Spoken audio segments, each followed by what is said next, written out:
Hello and welcome to this video where we're going to talk about the Team Healthcheck game.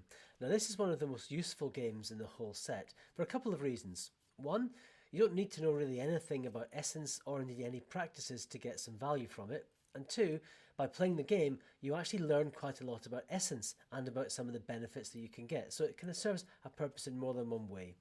It's an agnostic team health check, so no matter what practices you're using, if you're using any, it will still give you value, and you can use it at any point in your life cycle, whether you're right at the beginning or whether you're halfway through, and you can use it at any size of team. So it's really flexible and really powerful.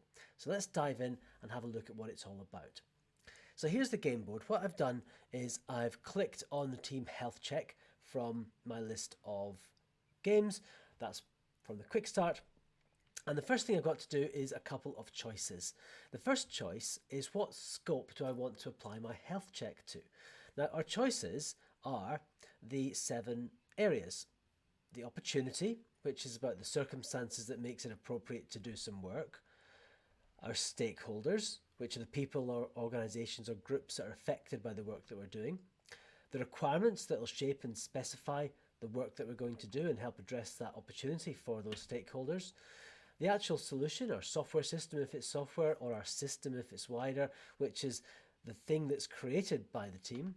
And then there's the team themselves, the people doing the work that they actually do, and their way of working. So these are our 6 choices. These in essence terms are the alphas, and we can do a health check with all 7. That's perfectly fine, and actually it's quite a good way to get a good baseline of team health. If on the other hand, you haven't got as long, or you just want to focus on one particular area, maybe an area that you know you could do with some help, or maybe an area you think you're quite strong in and you want to just test, you can just start with one alpha, one of these areas. So that's our first choice. What's the scope of this health check?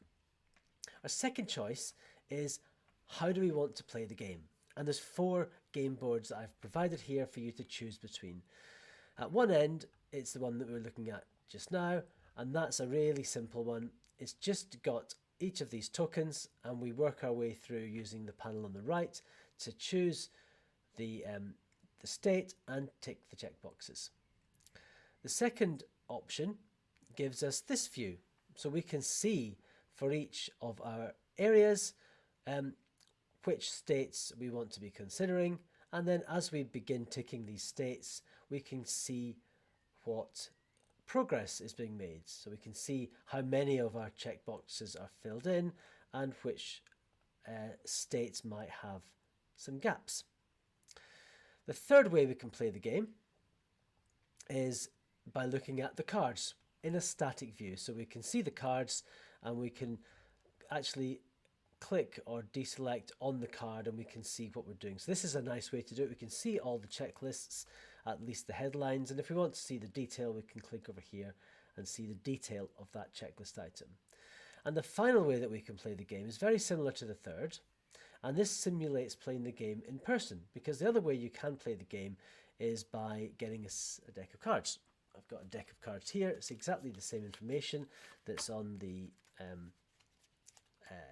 cards on the board, and what I've got here is a deck of physical cards that look exactly the same, and I can play those on a table and I can move the cards around. And the way this part of the game works is as I think I've completed a state, I move it to the left hand side whether or not I've ticked all the boxes, and then when I get to a state where I think, you know, I've got some work to do here, so we might have established the value for our opportunity, but when we get to this one, which is viable, we might not have worked this out. So what I end up with is a board where the cards to the left are states that I think I've achieved, the cards in the middle are the states that I think I want to focus on next, and of course if I've got all 7 in there, maybe I want to prioritize, maybe I focus on 1 or 2.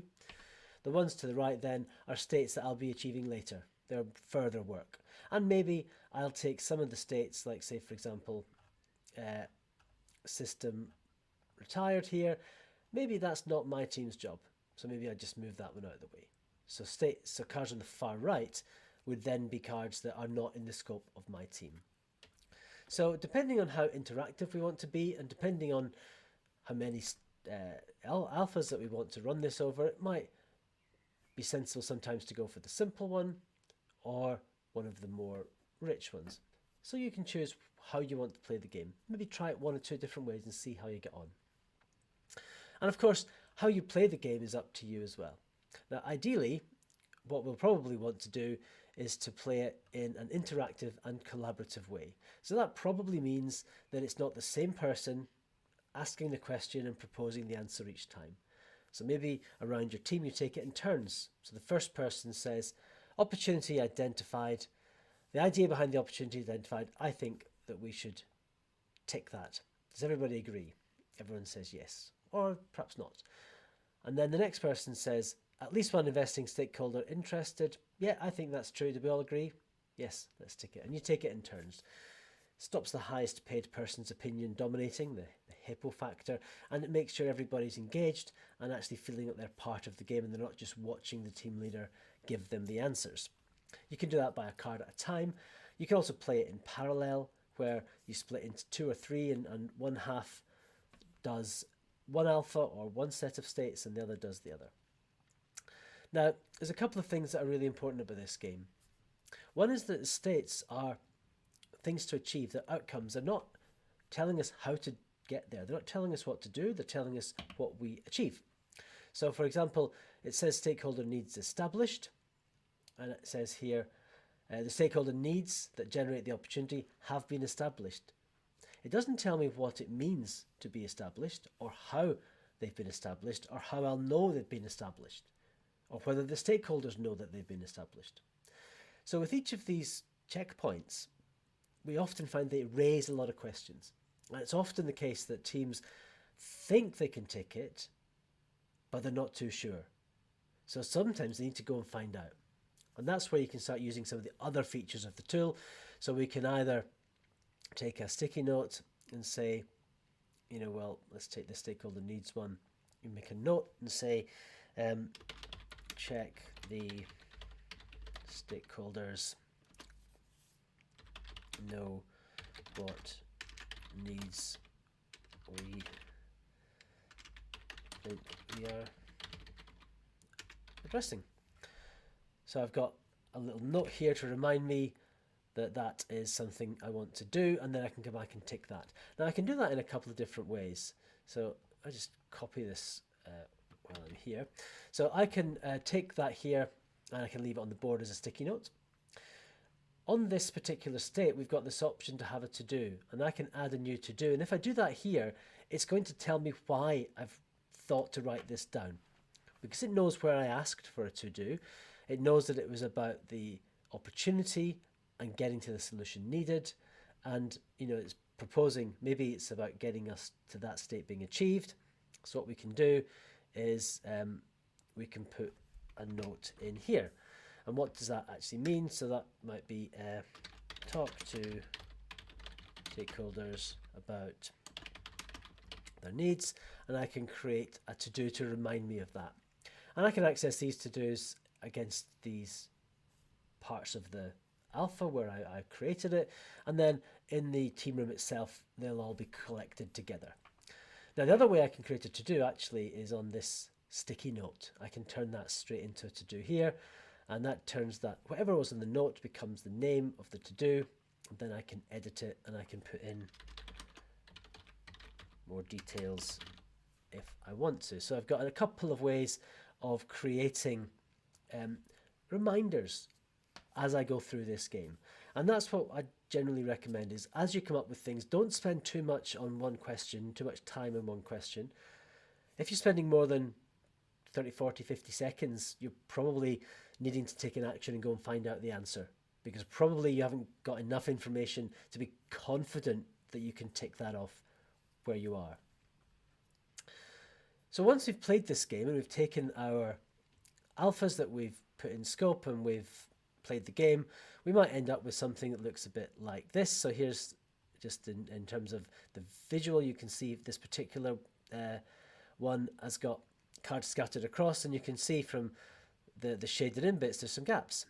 So for example, here in the stakeholders, we've got a gap on system success clear, we've got a gap on prioritizations clear, constraints identified and considered an assumptions clear. So all the same kind of thing. This team really wasn't that confident about the purpose behind their work. They thought the system purpose was okay, but not necessarily how they'd prove it was successful from the perspective of their stakeholders.